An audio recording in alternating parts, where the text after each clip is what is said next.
Di video pembahasan deck sebelumnya, kita udah diskusi soal deck bernama MCV, Metamorphic Chaos Victory. Salah satu deck kontroversial yang melibatkan Victory Dragon. Dan berhubung Victory Dragon merupakan salah satu kartu paling misterius di dunia Yu-Gi-Oh! Karena rekam jejaknya hampir tidak bisa kita telusuri. Kayak gimana sih deck build yang melibatkan Victory Dragon di masa lalu? Terus gimana kiprahnya di format pada saat itu? Karena kita tahu sendiri Victory Dragon cuma pernah legal selama 59 hari di TCG, sebelum masuk Forbidden sampai detik ini. Jadinya kita agak kesulitan untuk mengungkap seperti apa performanya di masa lalu. Tapi ternyata kita lebih gampang menyusuri sejarah performanya di format OCG. Karena di OCG, di Jepang, Korea, dan sekitarnya, Victory Dragon udah legal sejak bulan April 2003. Dia juga jadi hadiah utama Yu-Gi-Oh! World Championship perdana pada tahun 2003, menjadi pemrakarsa rilisnya kartu-kartu match winner lainnya sebagai hadiah World Championship di tahun-tahun berikutnya. Nah, dari tahun 2003 itu, berdasarkan beberapa sumber, Victory Dragon hampir nggak pernah muncul di turnamen-turnamen, karena belum ada deck yang secara konsisten bisa dibuild untuk mengimbangi gaya permainannya. Tapi seiring berubahnya format dan rilisnya kartu-kartu baru, terciptalah dua deck terbaik Victory Dragon di tahun 2005 format OCG. Mereka adalah Fedora Control dan MCV. Sebelumnya kita udah bahas MCV. Kalau teman-teman penasaran sama kayak gimana sih gameplaynya, silahkan dicek lagi. Dan kali ini kita akan membahas deck yang jauh lebih konsisten dan kompetitif, Fedora Control. Fedora berasal dari nama Victory Dragon itu sendiri, Fedoragon. Dan seperti pada namanya, deck ini merupakan deck dengan strategi control. Sampai pada puncaknya melakukan strategi match skill menggunakan Victory Dragon. Udah bertahu kan ya, text effect Victory Dragon. Kalau dia nyerang life point lawan secara langsung sampai tersisa 0, maka pemain akan langsung menang match. Sedangkan satu match biasanya terdiri dari 3 duel. Jadi kalau pemain berhasil trigger kondisi match skillnya ini, pemain langsung menangin seluruh duel. Itulah tujuan utama deck ini.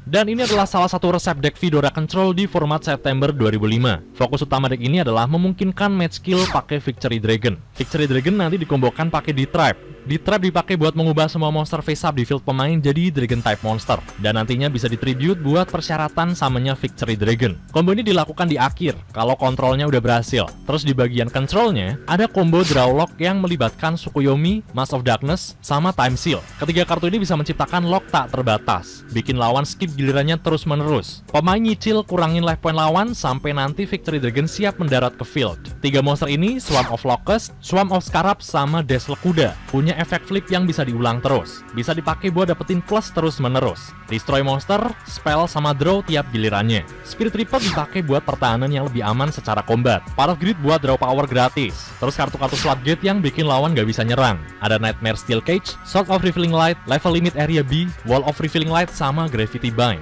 Fokus buat nahan serangan lawan sambil farming pakai trio monster ini. Exchange of the Spirit dipakai buat menghindari deck out. Counter Trap juga jadi salah satu strategi terkuat di deck ini. Solemn Judgment, Divine Wrath, sama Magic Jammer. Kalau dipakai dengan bijak, bisa sangat memproteksi setup pemain.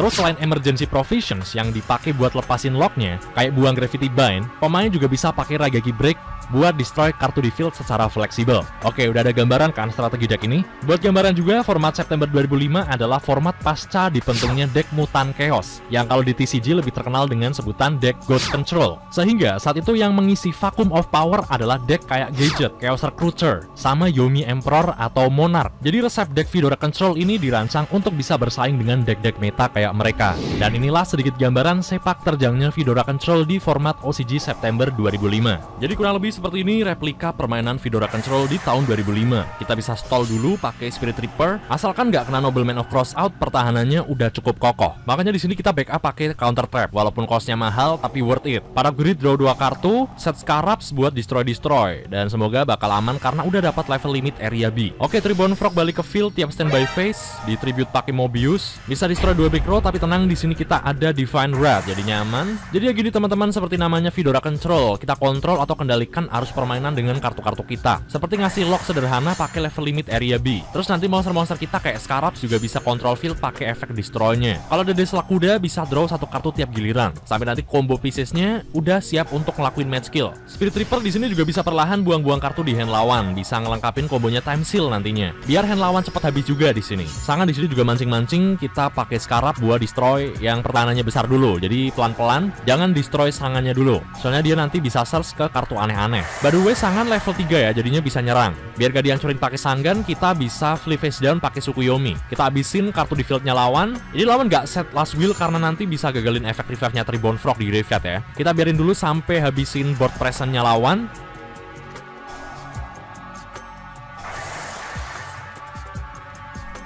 Cicil pelan-pelan juga pakai Spirit Reaper, buang-buang kartu di hand lawan. Set Mask of Darkness, combo Draw Lock pakai Tsukuyomi sama Time Seal udah siap nih ya. Oke, combo Last Will sama Tribute Summon Monarch. Karena di trap di hand, tapi nggak apa-apa, nanti bisa kita revive lagi. Last Will Summon Mother Grizzly buat extra defense. Di sini kita udah bisa recycle Time Seal terus-menerus dan lawan udah siap-siap kena combo stun terkuat kita nantinya. Lawan nggak bisa draw tiap gilirannya.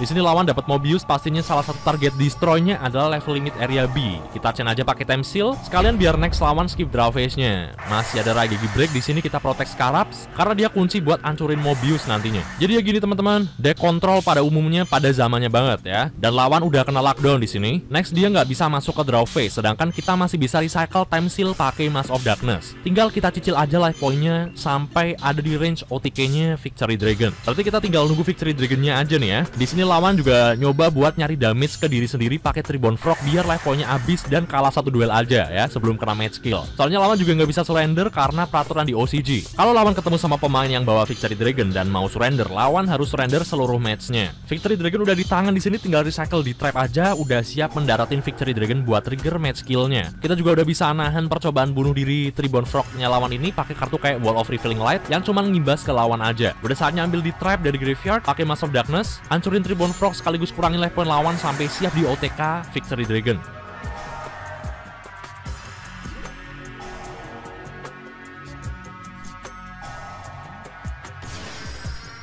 Lawan bener-bener udah nggak bisa apa-apa nih ya.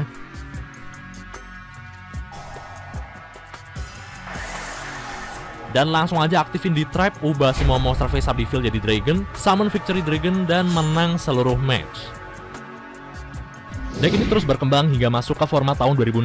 Berbeda dari MCV yang combo dan konsistensinya nggak stabil, Fedora Control punya kesuksesan yang jauh lebih tinggi di turnamen-turnamen besar. Salah satu prestasinya adalah menjuarai Frontier Cup Season 3 sekitar bulan Januari 2006, dengan deck build yang sedikit berbeda. Saat itu berdasarkan laporan dari suatu blog, deck Fedora Control atau kadang dirujuk juga sebagai deck Vlog bertemu dengan deck Monarch di Grand Final. Hingga perlahan di format OCG April 2006, kartu yang terlibat di deck Fedora Control kena pentung Konami, Time Seal dan juga Exchange of the Spirit. Mask of Darkness juga masuk limited. Bahkan Victory Dragon sempat kena ban juga. Walaupun di format OCG September 2006 Victory Dragon dilepas limited lagi, tapi keadaan masih terasa parah karena Konami membunuh secara tuntas Tsukuyomi. Sejak saat itu jadi agak susah buat build deck Fedora Control. Beberapa build ada yang mencoba pakai combo kontrolnya Chain Energy sama DD Borderline, tapi ternyata nggak seprima Fedora Control di tahun sebelumnya. Parahnya lagi combo locknya Gravity Bind, level limit area B sama Wall of Revealing Light udah diperlemah di sepanjang tahun 2006. Dan sebenarnya perubahan card pool dan meta yang berlangsung di tahun 2006 juga mempengaruhi performa Fedora Control saat itu. Lahirnya Elemental Hero Stratos dan bangkitnya deck-deck kuat kayak Airblade Turbo membuat Fedora Control mengalami power creep. Hingga puncaknya di bulan Maret 2007, Fedora Control resmi mati dengan dibunuhnya si tokoh utama deck tersebut, Victory Dragon. Dan itulah sedikit cerita soal deck yang bernama Fedora Control ini, sebuah deck kompetitif yang melibatkan Victory Dragon. Tapi terlepas dari performanya yang cukup bagus di kancah turnamen, masalah terbesar Fedora Control disinyalir terletak pada level sistemnya. Secara teori, kalau suatu pemain berhasil nge-summon Victory Dragon dan mau ancang-ancang trigger match skill-nya, pemain bisa milih surrender buat menghindari match skill tersebut. Tapi hal ini tidak berlaku di OCG. Di OCG, pemain boleh menolak tawaran surrendernya lawan. Dan karena surrender tidak bisa dipakai buat menghindari match skill, beberapa pemain ada yang berinisiatif menghindari match skill-nya dengan cara melakukan tindakan-tindakan kotor, supaya dianggap duel defeat. Kayak misalnya secara sengaja mengacak-acak decknya lawan. Dan sayang banget hal semacam ini walaupun menunjukkan sikap yang nggak sportif, tapi merupakan salah satu cara agar terkena diskualifikasi dalam suatu duel. Pada kenyataannya, sistem nggak akan bisa menghindari perilaku seperti ini, dan solusinya kembali lagi ke moralitas duelis yang bersangkutan, atau keputusan juri. Hal ini mengungkap kebobrokan sistem dan nggak heran ya kalau di OCG, desain kartu Victory Dragon menjadi salah satu kesalahan terbesar dalam sejarah Yu-Gi-Oh! Tapi itulah sekali lagi rangkuman sejarah dan bahas deck Fedora Control di tahun 2005 hingga 2006 di OCG. Sekian dari Yu-Gi-Oh! Cover Indonesia, thank you udah nonton sampai akhir dan I end my turn.